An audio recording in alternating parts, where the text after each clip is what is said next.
महाभारत में अर्जुन और कर्ण की वीरता के किस्से आपने कई बार सुने होंगे, लेकिन क्या आप जानते हैं कि इस महायुद्ध में एक ऐसा चरित्र भी था जो अपने ज्ञान और नीति से सबका मार्गदर्शन करता था। ये थे विदुर। जी हाँ, सत्य और न्याय के प्रतीक।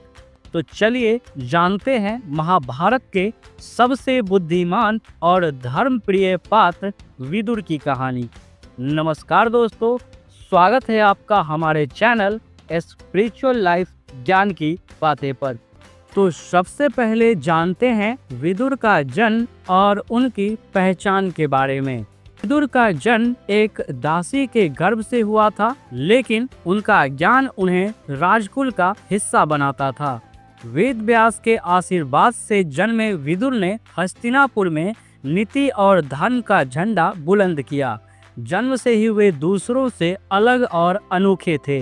विदुर नीति और उनके सिद्धांत। जी हाँ, विदुर ने जीवन भर सत्य और न्याय का पालन किया और अपने समय के सबसे बड़े नीतिकार बने। उनकी नीति आज भी प्रेरणादायक है। वे कहते थे, जो सत्य पर चलता है वही सच्चा योद्धा है। उनकी बातें आज भी हमें जीवन में सही रास्ता चुनने की प्रेरणा देती है। हस्तिनापुर की राजनीति और विदुर की भूमिका। हस्तिनापुर की राजनीति में विदुर की भूमिका क्या थी, आइए आपको ये भी बताते हैं। जब हस्तिनापुर में धृतराष्ट्र ने राज्य संभाला, तब विदुर ने अपनी नीति और धर्म से हस्तिनापुर को नई दिशा दी। लेकिन दुर्योधन और शकुनी के षड्यंत्र से वे हमेशा चिंतित रहते थे। विदुर ने धृतराष्ट्र को कई बार चेताया कि दुर्योधन का मार्ग अधर्म की ओर ले जाएगा, लेकिन धृतराष्ट्र अपने पुत्र मोह में सब कुछ अनसुना करते थे। लाक्षागृह का षड्यंत्र और विदुर की सच्ची मित्रता। जब दुर्योधन ने पांडवों को लाक्षागृह में जलाने की योजना बनाई, तो विदुर ने धर्म और मित्रता का रास्ता अपनाया। उन्होंने पांडवों को गुप्त संदेश भेजा और उन्हें वहां से सुरक्षित निकलने में मदद की। विदुर का यह कदम हमें सिखाता है कि धर्म की रक्षा के लिए सच्चे मित्र हमेशा साथ होते हैं। महाभारत युद्ध के दौरान विदुर की चेतावनी। जी हाँ, महाभारत के युद्ध के दौरान विदुर ने कौरवों और धृतराष्ट्र को बार बार चेतावनी दी कि युद्ध विनाशकारी होगा।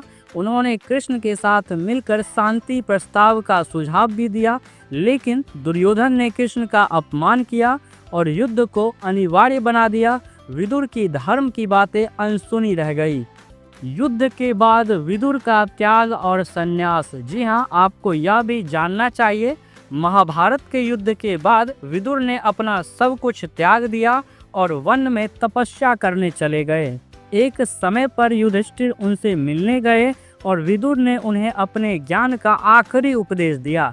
जीवन भर धर्म की राह पर चलने वाले विदुर का अंत अत्यंत साधना और तपस्या में हुआ। विदुर की शिक्षाओं का महत्व। विदुर हमें सिखाते हैं कि सत्य और न्याय का पालन करना जीवन का सर्वोच्च धर्म है। उनके अनुसार क्रोध पर नियंत्रण, मित्रता का महत्व और सत्य का पालन सबसे जरूरी है।